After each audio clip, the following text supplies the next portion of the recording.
var svo heitur að hjartað í mér brann. Svo flaug hún eins og fylgdi og kyssti margan mann. Hver koss var svo heitur að hjartað í þeim brann.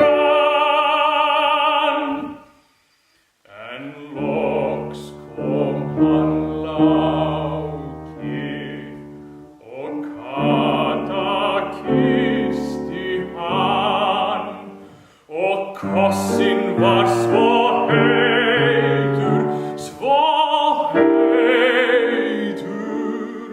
að Kata sjálf hún brann.